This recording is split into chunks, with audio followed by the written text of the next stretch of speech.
ये कहानी है इंडिया के सबसे मशहूर भूत बंगलों में से एक, मेरठ जीबी ब्लॉक के।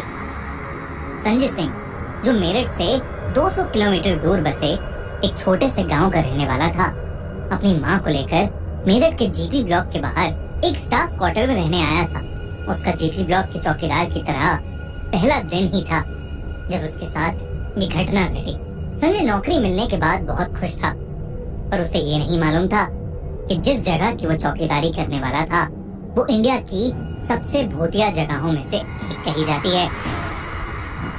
संजय की नई नौकरी लगने के कारण उसकी माँ उस रात उसकी मनपसंद खाने की चीजें बना रही थी। संजय जीबी ब्लॉक के एरिया के बाहर से टॉर्च मारता हुआ राउंड लेकर वापस अपने क्वार्टर में खाना खाने घर आ रहा था। तभी अपने घर से थोड़ी दूर एक नलके के पास खड़े हुए अपनी माँ को उसने किसी को कहते हुए सुना, इतनी रात को तुम्हारा ऐसे इलाके में होना ठीक नहीं है। जब उसने वहाँ पहुंचकर अपनी माँ से पूछा कि वो किससे बात कर रही थी, तो उन्होंने उसे बताया कि वो खाने के लिए पानी भर रही थी। और तभी उन्हें आसपास की झाड़ियों से जीपी ब्लॉक की तरफ जाती हुई लाल साड़ी में एक लड़की दिखी। जब उन्होंने उस लड़की को वहाँ से जाने के लिए मना किया तो उस लड़की ने उनकी बात को अनसुना कर दिया और भागकर जीपी ब्लॉक के अंदर चली गई। संजय और उसकी माँ दोनों को उस औरत का रात के इस समय झाड़ियों और जंगल से घिरे जीपी ब्लॉक के अंदर घुसना ठीक नहीं लग रहा था, और इस डर से कि कहीं पहले दिन ही जीपी ब्लॉक में कुछ अनहोनी न हो जाए, संजय वापस जीपी ब्लॉक के अंदर जाकर उस औरत को ढूंढने लगा। रात के अंधेरे में जंगल और झाड़ियों से घिरे होने के कारण संजय को बस उतना ही दिख रहा था जितना उसकी टॉर्च की रोशनी दिखा पा रही थी। जीपी ब्लॉक का बंगला 3 हिस्सों में बटा हुआ था। दिन में वहाँ जितनी शांति लग रही थी, रात के अंधेरे में वही खामोशी अब और ज्यादा भयानक लग रही थी। संजय ने सोचा कि उसे जीपी ब्लॉक के उन 3 हिस्सों में एक एक करके जाना चाहिए। अपने हाथ में लाठी लिए और टॉर्च के सहारे संजय जब पहले हिस्से में घुसा तो उसके पूरे शरीर में उसको एक रूह चीर देने वाली ठंड महसूस हुई।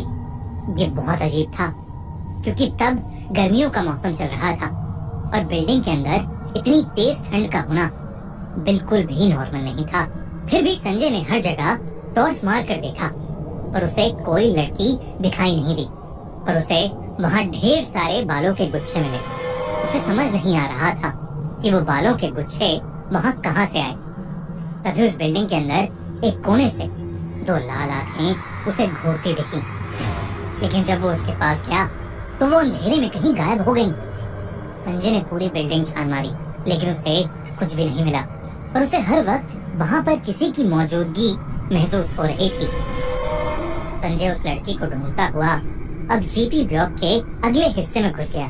दूसरी बिल्डिंग के पास जाते जाते उसे ऐसी बदबू आने लगी जैसे कोई जानवर वहाँ कई सालों से मरा पड़ा हो। फिर भी वो उस लड़की के बारे में सोचते हुए घर के उस हिस्से में घुसा, पर वहाँ उसे कोई भी नहीं दिखा। लेकिन जब वो उस घर से बाहर निकलते हुए इधर उधर टॉर्च मारते हुए रास्ता ढूंढ रहा था तो उसे उस हिस्से की टूटी हुई दीवार के छेद 4 लोग दिखे। उन्होंने ब्रिटिश ऑफिसर्स की यूनिफॉर्म पहनी हुई थी और वो शराब पीते हुए गप्पे मार रहे थे। उन्हें देखते ही उसने चिल्लाकर उन्हें वहाँ से जाने को कहा, पर उन चारों ने उसकी बात को जिसे बिल्कुल अनसुना सा कर दिया। संजय को मालूम था कि अक्सर ऐसे शराबी ही पुरानी जगहों पर आकर हल्ला करते हैं, तो वो दूसरे हिस्से से भागकर तीसरे हिस्से के उसी फ्लोर पर चला गया जहाँ पर वो लोग बैठे थे। लेकिन वो जैसे ही वहाँ पहुँचा, वहाँ पर उन चारों में से कोई नहीं था। तभी उस तीसरे हिस्से के ऊपर वाले फ्लोर से उन चारों लोगों की जोर जोर से हंसने की आवाज आई। संजय भागकर उस बिल्डिंग के सबसे ऊपर वाले फ्लोर पर गया जहाँ उसे वहीं 4 लड़के हंसते हुए मिले। उन चारों लड़कों को वहाँ देखकर संजय फिर से उन पर चिल्लाया, पर वो चारों शराब पीते पीते और जोर से हंसने लगे। जब संजय के कई बार कहने पर भी वो लोग वहाँ से नहीं गए तो संजय ने उनमें से एक को अपनी लाठी से मारा, पर वो लाठी उस लड़के के आर पार चली गई। वो चारों लड़के संजय की तरफ मुड़े और संजय ने देखा कि उन चारों के चेहरे बुरी तरह से गले हुए हैं और उन चारों की आंखें थी नहीं। घबराया हुआ संजय वहाँ से भागा और वो लड़के बहुत ही डरावने तरीके से हंसने लगे। संजय वहां से भागता हुआ दूसरी तरफ से निकला जब उसने जीपी ब्लॉक के पहले हिस्से के पास से एक लड़की को छत के ऊपर चढ़ते हुए देखा, जो वहां रुककर अपने बालों को कंघी करने लगी और संजय को बहुत ही भयानक तरीके से देखने लगी। उसकी आंखों में वही लाल चमक थी जो कुछ समय पहले संजय ने अंधेरे में देखी थी। संजय को वो सब देखकर कुछ समझ नहीं आया और वो अपनी जान बचाने के लिए वहां से और तेजी से अपने क्वार्टर की तरफ भागा, लेकिन वो भागते भागते अचानक रुक गया क्योंकि उसके ठीक सामने एक और औरत खड़ी थी जिसने लाल साड़ी पहनी हुई थी। संजय को लगा कि ये वही लड़की है जिसे संजय की माँ ने देखा था, लेकिन जब उसने उस लड़की को पुकारा और जब वो लड़की मुड़ी तो संजय की रूह कांप उठी। उस औरत का चेहरा बेहद डरावना था।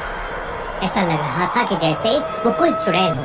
संजय को देखते ही उस औरत ने उसे बहुत जोर से धक्का दिया, जिसकी वजह से उसका सर पास पड़े पत्थर पर लगा। संजय को ऐसा लगा कि जैसे उस औरत का हाथ नहीं बल्कि कोई जलता हुआ लोहा था। संजय दर्द में बहुत जोर से चिल्लाया और उसी दर्द में कर्राते हुए संजय ने देखा कि वो लाल साड़ी वाली औरत हवा में उड़ती हुई जीपी ब्लॉक के अंदर जाते जाते कहीं गायब हो गई। उसकी माँ संजय की चीख सुनकर उसके पास आई तो संजय बहुत बुरी तरह से डर से कांपता हुआ जीपी ब्लॉक की तरफ देख रहा था। तभी संजय ने अपने कान में एक औरत की आवाज सुनी जो जीपी ब्लॉक के अंदर से सिर्फ संजय को सुनाई दे रही थी और जो उसे कह रही थी, मैं हमेशा यहीं रहूंगी और अगर तू और तेरी माँ यहाँ फिर से आए तो मैं तुम दोनों को जान से मार दूंगी। संजय की माँ भी घबराई हुई उसे स्टाफ क्वार्टर के अंदर ले गई।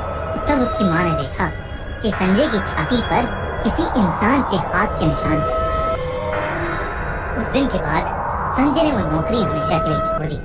बाद में उसे पता चला कि जीबी ब्लॉक में पहले ब्रिटिश आर्मी की बिल्डिंग्स थी और वहाँ पर अक्सर लोगों के साथ ऐसी ही चीजें हुई हैं।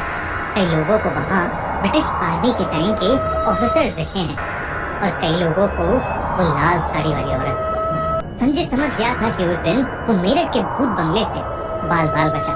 मेरठ जीपी ब्लॉक के बारे में कई अफवाहें, कई लोग उसे इंडिया का सबसे हॉन्टेड भूत बंगला कहते हैं तो कई कहते हैं कि ये सब एक झूठ है।